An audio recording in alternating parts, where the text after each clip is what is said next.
법회하기 앞서서 우리 그 이제 세월호 참사로 너무나 이제 많은 생명을 잃었고 또 뭐 매일매일 뉴스를 볼 때마다 참 마음이 무거워요. 잠도 안 오고. 우리 오늘 법회하기 전에 잠깐 그 진도에서 이렇게 무주고원이 된 많은 그 젊은 생명들을 위해서 잠시라도 우리 그 극락왕생의 명복을 좀 염하는 그런 시간을 잠깐 갖고 시작하겠습니다. 명복을 묵념.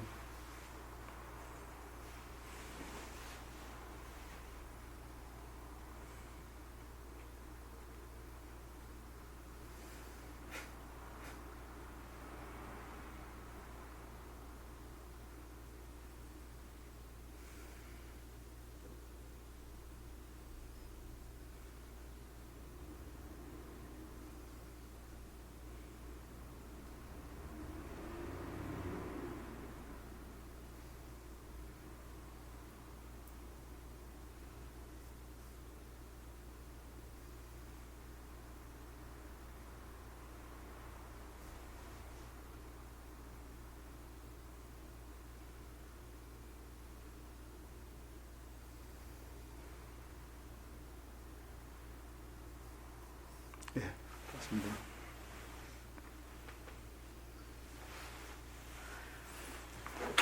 이것 좀 벗고.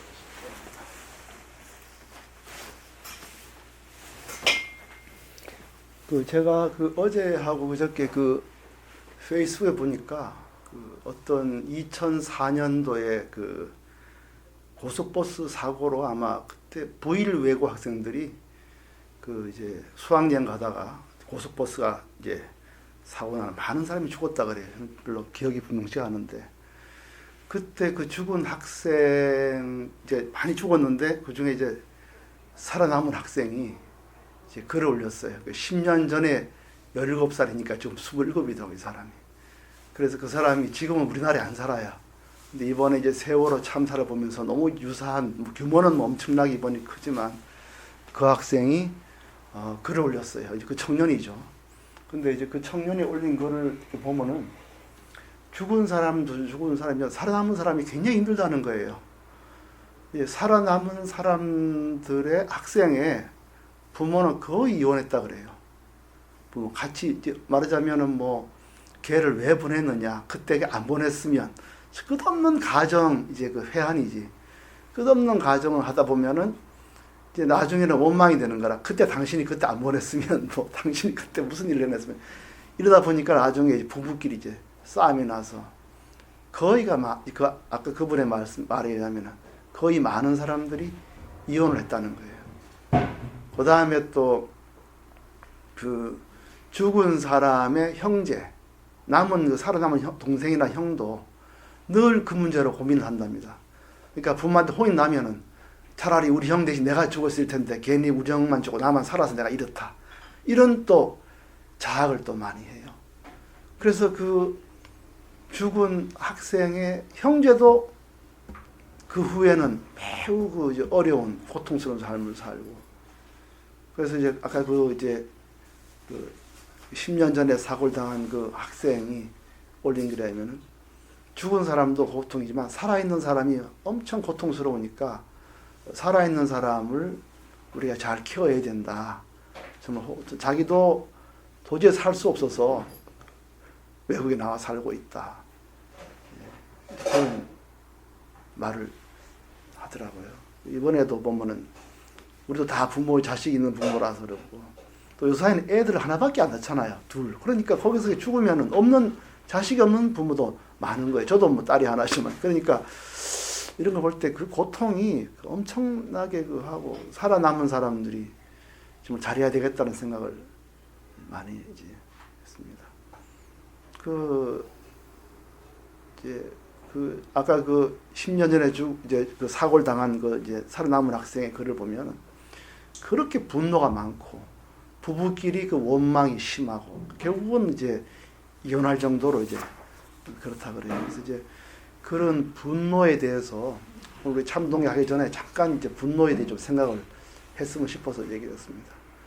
분노, 우리가 이제 불교에서는 우리 부처님의 가장 기본적 가르침이 탐욕과 그다음 진이죠. 성낼 진자거든요. 분노입니다. 그 다음에 치, 어리석음 이런 말이죠. 어리석음.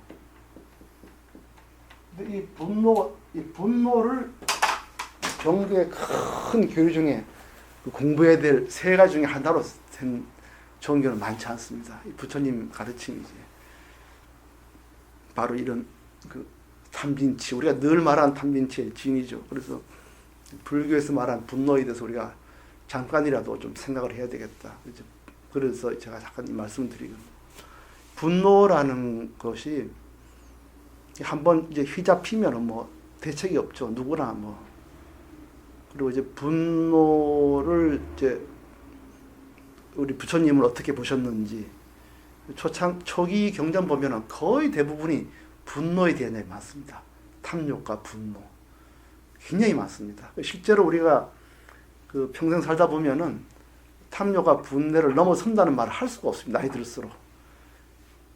부처님은 탐욕과 분노를 넘어서는 길이 있다고 말씀하셨거든요. 근데 우리는 대부분 깊은 마음속에는 그거는 불가능해 하고 다 포기하거나 포기란 말보다는 좌절에 가까운 심정이 사실 많습니다. 그래서 불교를 이해할 때는 이 분노에 대해서 매우 깊이 이해를 좀 할 필요가 있어요. 우리 인류가 아마 어느 종교 어디 치고 분노에 그 물들지 않고 또 벗어난 데를 그 못 봅니다. 제 젊을 때 보면은 그 어느 우리나라 유명한 이런 뭐 NGO 단체, 그 누구나 한번 뻔히 아는 단체도 가까이 가서 회의하는 거 보면 말이죠. 그 작은 이념, 보수냐 진보냐 그 이념 따지면서 굉장히 그 분노를 하고 다시 안 만나고 심지어 뭐 나이 든 사람도 막 젊은 사람이 막 소리를 지르고 뭐 이런 것도 제가 많이 봤습니다. 근데 그게 꼭 거기만 있는 게 아니라 모든 다 있는 거죠. 그래서 부처님께서는 이 분노를 어떻게 이해했길래 그렇게 말씀했느냐, 이길 수 있다고 생각했느냐, 이거는 사실 가까이 듣지 않으면 우리 넘어가기 힘듭니다. 그리고 이제 그런 걸 가까이 들어보지 않으면 이제 불교를 바로 이해했다고 할 수도 없습니다. 아까 그 집안에 그렇게 억울하게 이렇게 사고를 당한 학생이 있으면은 굉장한 분노에 시달린다 그래요. 원망에. 그래 이제 부처님은 분노를 어떻게 정의하셨냐면요.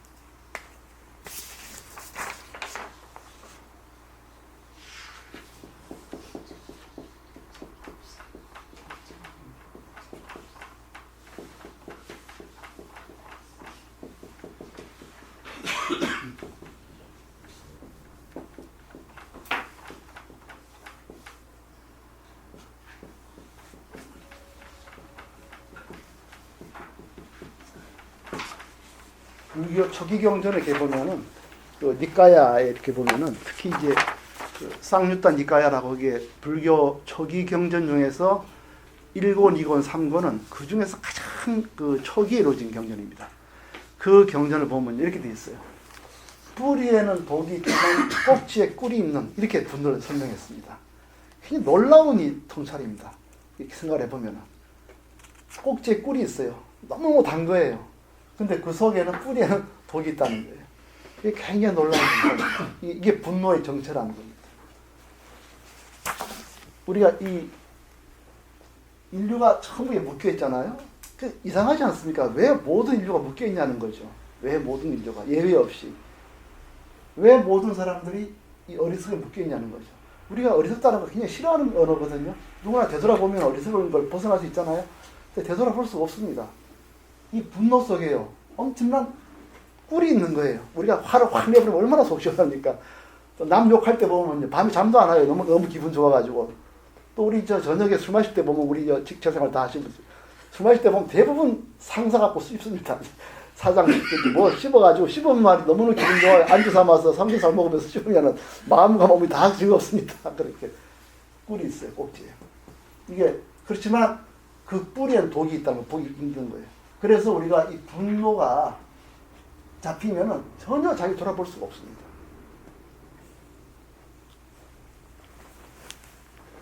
왜 우리의 마음이 깊은 데 보면요. 이토록 그 취약해요. 그 취약하다는 건 뭐냐면은 쾌락에 굉장히 취약한 거예요. 우리 이 심성이 쾌락에.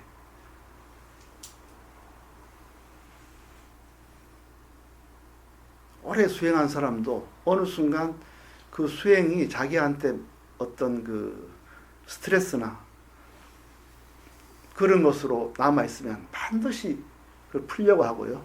그 푸는 방법은 자기 속에 내재 있는 쾌락에 대한 걸로 나타납니다. 제가 이렇게 보면은 특히 그 자선단체에 있는 사람들이 자선을 얻기 위해서 좀 돈이 있어야 또 사람이 많아야 뭘 잘 되잖아요. 이 자선단체라는 게. 그러다 보면 단체장이 가는 길이 뭐냐면 사람이 많이 오도록 하거나 또는 회비가 많이 거치는 쪽으로 원하는 거예요. 근데 그게 쉽지가 않거든, 사람들이. 그러면 계속 그 VIP 마케팅을 하기 위해서 유명한 사람을 불러오려고 그러고 또 신문에 널리 알리기 위해서 계속 언론사에 로비를 하게 돼 있는 거예요. 그것이 자연스럽게 이루어지면 누가 고통을 당하겠습니까? 자연스럽지 않아요. 굉장히 어렵습니다. 그러다 보면은 무리하고 애를 쓰고 잠 못 자고 또 유명한 사람 불러오려고 그냥 이리저리 애를 대고 이렇게 합니다. 그 과정에 목적은 아무리 훌륭하고 하지만 본인 속에는 많은 스트레스 쌓이고 있어요. 그러면 사람이 그 스트레스를 푸는 길은 뭐가 있겠습니까? 본능적으로 이 쾌락을 찾는 거예요. 그래서 그런 사람일수록 다는 말은 아니지만 우리가 수행상으로 말씀을 드리면은 그런 사람일수록 가까이 가면은 굉장히 직원들한테 폭군으로 대하는 사람이 많습니다. 우리가 뭐 훌륭한 분이라 했는데 가까이 보면 말이죠. 굉장히 남한테 굉장히 심하게 스트레스 풀고 아니면은 아주 니힐이 돼버립니다.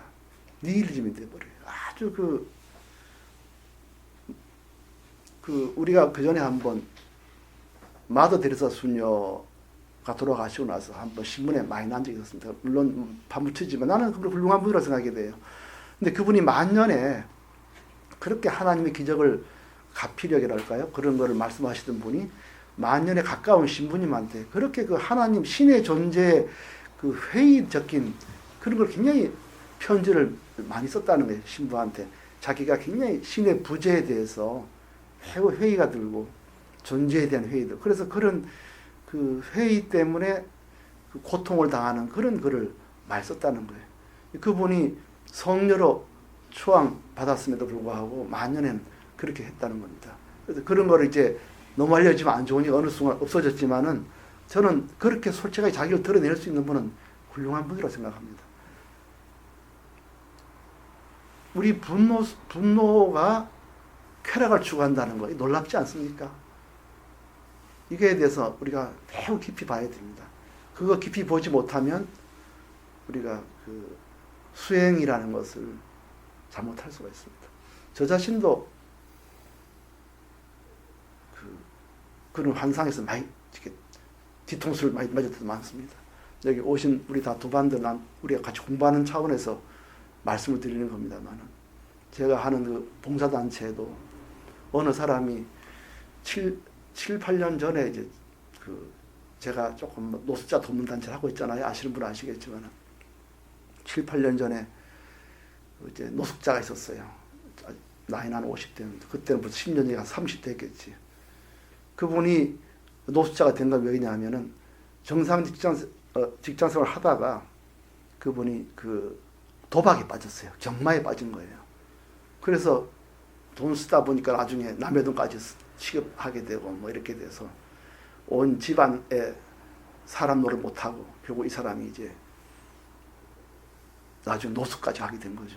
그래서 결국 노숙인 센터에서 이제 얻어먹고 있다가 그 후에 7, 8년 전에 서울시 노숙인 자활센터라는 데서 이제 노숙인 자활하기 위해서 돈을 좀 주고 일을 시키거든요.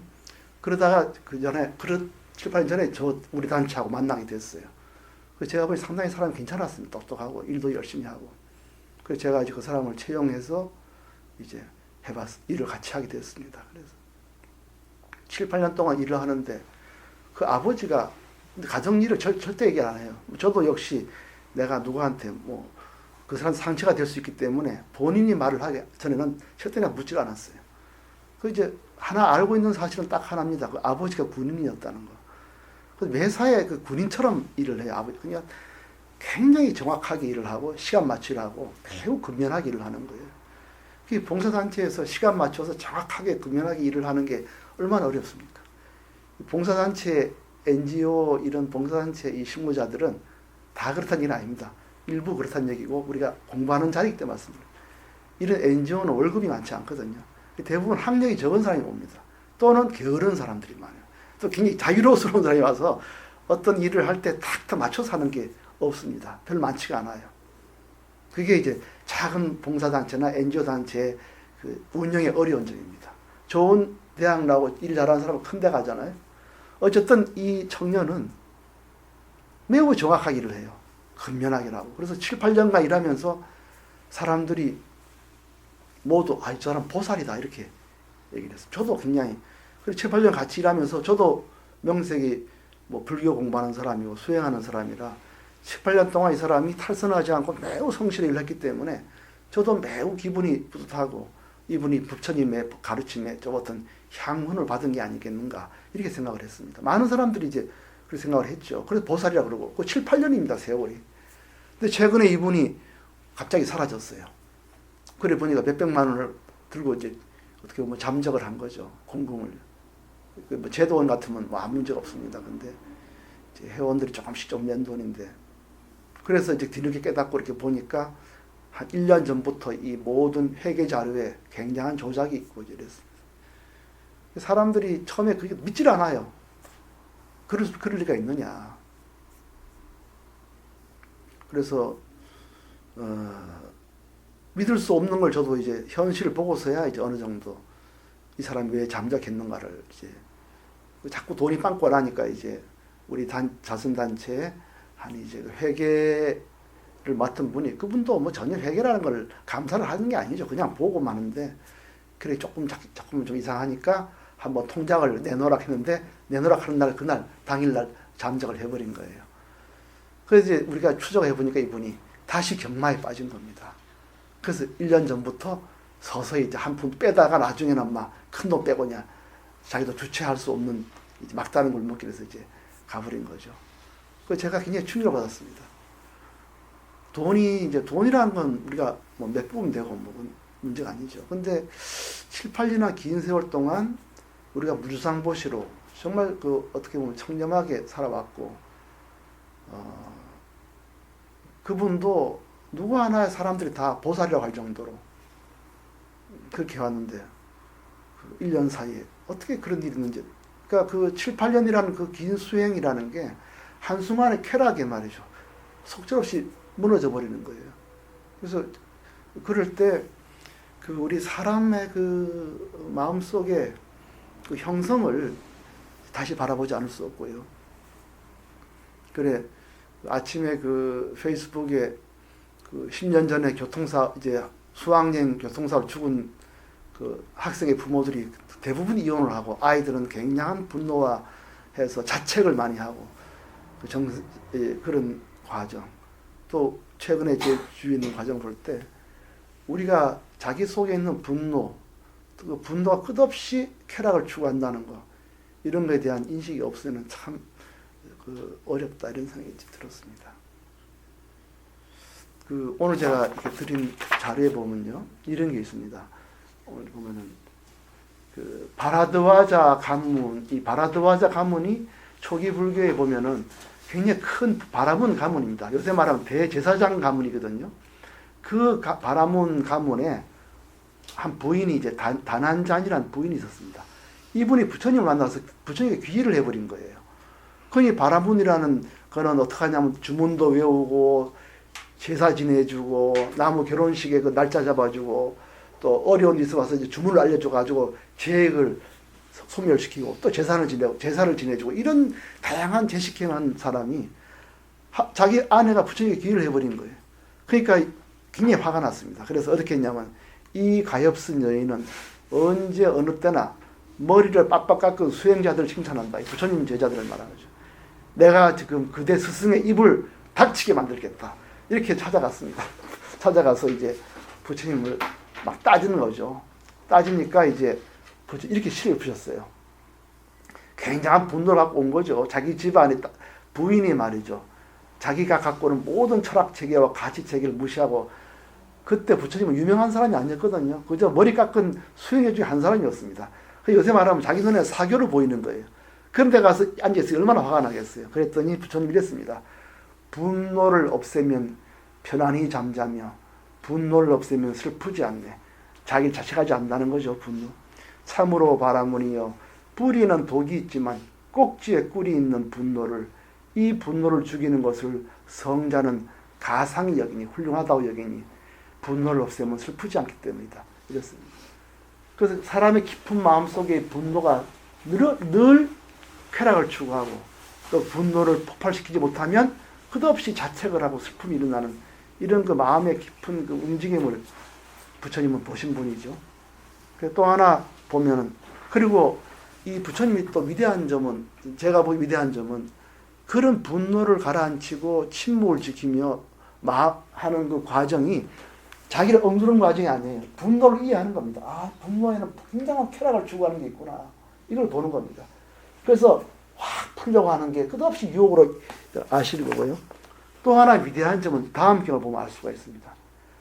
바라문 아수린다카 바라드와자. 이 바라드와자 가문에 아수린다카라는 사람이 있었어요. 이 아수린다카 한 바라문이 이 사람이 자기 집안의 한 또 뭐 조카나 뭐 되겠죠. 사람이 부처님께 귀의를 했어요. 그게 또 굉장히 자기 권위에 상처를 입은 거예요. 이 아수린다카라는 사람이. 그래서 요새 말하면 교회 다니는 집안에 어떤 사람이 저 이상한 종파에 가는 거랑 똑같은 거죠. 그럼 온 집안이 다 분노하는 거죠. 그래서 이 사람은 찾아가가지고요. 어떻게 했냐. 부처님 찾아가서 욕을 막 해댔어요.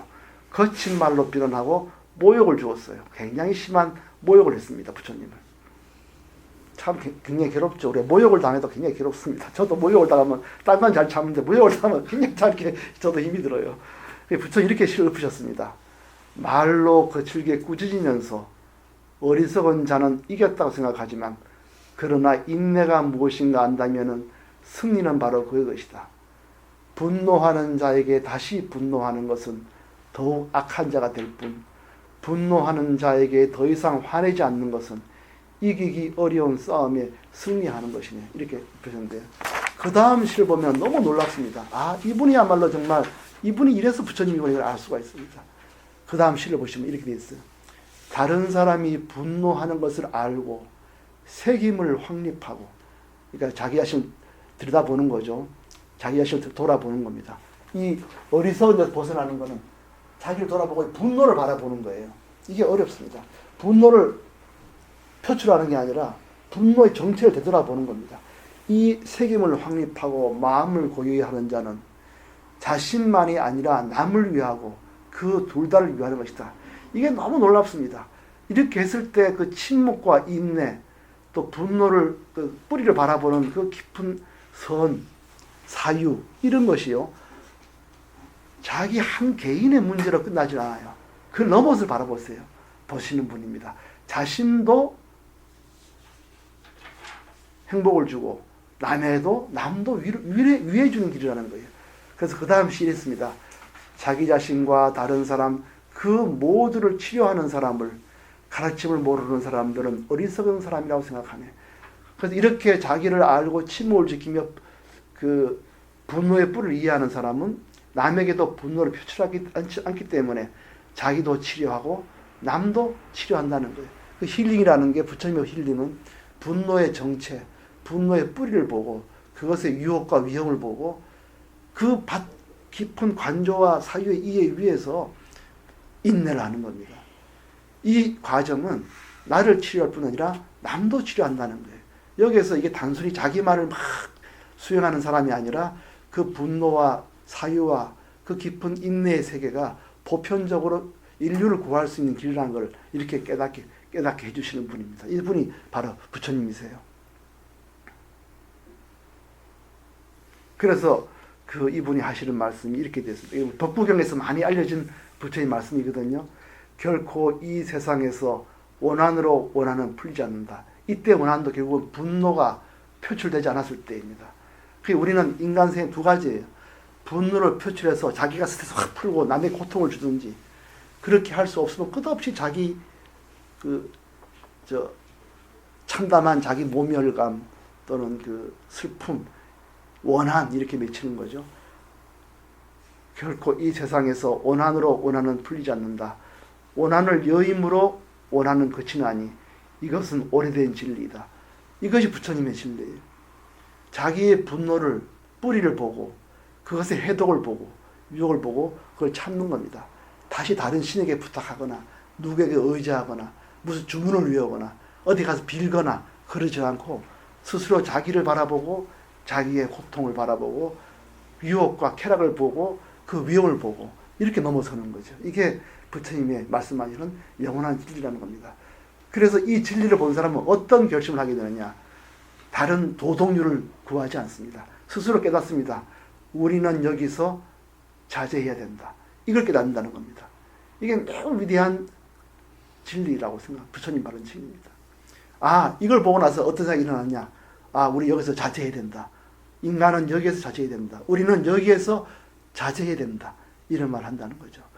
이 진리를 다른 사람들 자각하지 못하니 이것을 자각하면 다툼이 그친다. 이렇게 됐습니다. 그래서 그 부처님의 위대한 진리에 보면 뿌리는 독이 있지만은 꼭지에 꿀이 있기 때문에 이 꿀에 마셔서 쾌락을 추구하고 그래서 이 쾌락의 형태가 싸움, 투쟁, 논쟁, 이간질, 거짓 이런 걸로 간다는 거죠. 그래서 불교에서는 이런 이간질, 거짓말, 이거를 그걸 도덕률, 하나님이 못하게 했다든가 전통 도덕에 어긋나다든가 이렇게서 부정하는 게 아니고 이 전체적인 뿌리를 이해함으로써 이래서는 안 된다고 하는 거예요. 자제해야 된다. 이래서는 안 된다. 이 결론을 스스로 도출하는 거죠. 이 도출하는 것은 이 모든 과정을 마음의 과정을 이해하면서 결론을 내는 거예요.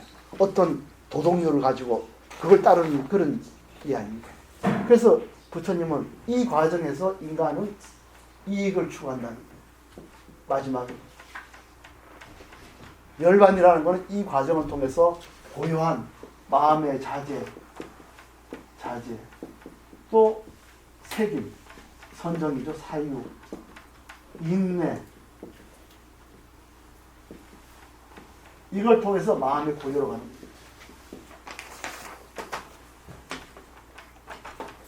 자제하고 새기고 인내함으로써 마음의 고요이고 이 고요가 바로 우리가 부처님 말하는 열반입니다. 니르바나입니다. 열반이에요.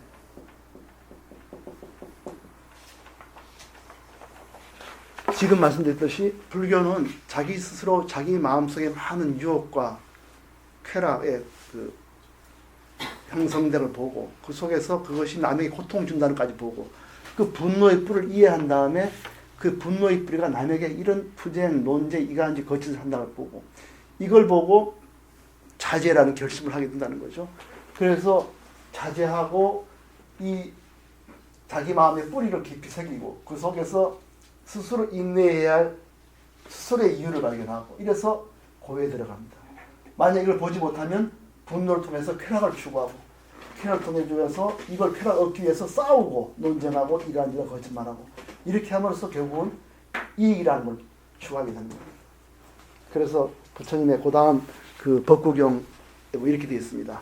제가자나 출가자 모두 이것은 오로지 내가 행한 것이다 라고 여기고 해야 할 일이나 안 될 일도 전부 나의 지배 아래에 있어야 된다 이렇게 생각합니다. 이런 모든 이건 내가 한 거다. 이 모든 건 내 허락받아야 된다. 내가 다 주도해야 된다. 이런 거는 출가자뿐 아니라 제가자도 모두 또 제가자뿐만 아니라 출가자 모두 여기에 묶여 있다는 겁니다. 말하자면 탐진치가 보편적인 인간의 가장 근본적인 속박이라는 것이죠. 자신이 속박되어 있다는 걸 깨닫고부터 불교는 시작하는 거죠. 그래서 부처님이 이렇게 됐습니다. 어리석은 자는 이렇게 생각하니 그에게 욕망과 자만은 늘어만 간다. 하나는 이득을 위한 수단이고 이익을 위한 수단이고 다른 하나는 열반에 이르는 길이다. 이와 같이 올바로 알아 수행승은 깨달은 님의 제자로서 붓대아의 제자로서 명성을 즐기지 말고 멀리 여임을 닦아야 하리라. 이렇게 했습니다. 이렇게 자제, 책임, 인내를 불교에서는 부처님 뭐라고 표현하시냐면 멀리 여임이라고 했습니다. 멀리 여임. 원리 요인이 바로 한자로 원리입니다. 원리. 원리. 우리 반야심경에 원리 전도 몽상할 때 이 원리입니다. 이 원리란 말이 불교에 매우 고유한 언어입니다. 이게. 딴 데서 보기, 다른 종파에서 보기 힘든 언어가 이 원리입니다. 그래서 반야심도 원리 전도 몽상 구경 열반 이잖아요. 전도 몽상을 멀리 떠나야 일반이 되듯이 바로 이렇게 자제하고 세심하고 인내할 때 이걸 멀림이라고 했습니다. 이렇게 하려면 뭘 해야 되느냐? 분노와 탐욕의 뿌리가 어떻게 움직인다는 걸 깊이 이해해야 되는 겁니다. 이게 불교예요. 이런 과정이 없이 그냥 참고 그냥 인내하는 것은 불교가 아닙니다. 굉장히 깊은 사색과 깨달음, 그걸 통해 스스로 자각하고 스스로 결단하는 것이죠. 그래서 제가 세월호 참사 때문에 아침에 이제 그 10년 전에 그런 유사한 사고를 당한 그 살아남은 학생들이 굉장히 그 자책과 분노, 모멸감 속에 살고 또 죽은 학생의 부모는 그렇게 고통스레 산다는 거, 가정이 서로 이어지고 그런 거 보면서도 이거를 불교 우리 부처님의 제자로서는 어떻게 이해해야 될 건가, 또 내 주위에서는 나는 어떻게 이걸 받아들이고 어떤 일이 일어나고 있나 이런 걸 보면서 좀 생각을 했습니다. 오늘 우리 부처님 시를 한번 다 같이 한번 읽어볼까요? 오늘 읽으면 분노를 없애며 시를 한 번씩 쭉 한번 읽어보겠습니다. 네? 분노를 없애면 편안히 잠자며 분노를 없애면 슬프지 않네.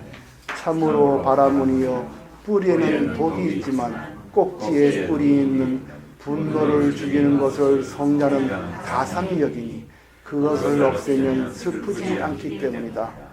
말로 거칠게 꾸짖으면서 어리석은 자는 이겼다고 생각하지만 그러나 인내가 무엇인가 안다면 승리는 바로 그의 것이다. 분노하는 자에게 다시 분노하는 것은 더욱 악한 자가 될 뿐, 분노하는 자에게 더 이상 화내지 않는 것은 이기기 어려운 싸움에 승리하는 것입니다. 다른 사람이 분노하는 것을 알고 책임을 확립하고 마음을 고요히 하는 자는 자신만이 아니라 남을 위하고 그 둘 다를 위하는 것이다. 자기 자신과 다른 사람 모두를 치료하는 사람을 가르침을 모르는 사람들은 어리석은 사람이라고 생각하네. 결코 이 세상에서 원한으로 원하는 풀리지 않는다. 원한을 여임으로 원하는 그치나니 이것은 오래된 진리이다. 우리가 여기서 자제해야 된다라고 다른 사람들은 자각하지 못하니 이것을 자각하면 그 때문에 다툼이 그친다. 제가자나 출가자 모두 이것은 오로지 내가 행한 것이다 라고 여기고 해야 할 일이나 하면 안 될 일도 오로지 나의 지혜 아래 있어야 한다라고 생각한다. 어리석은 자는 이렇게 생각하니 그에게 욕망과 자만은 늘어만 간다. 하나는 이득을 위한 수동이고 다른 하나는 열반에 이르는 길이다.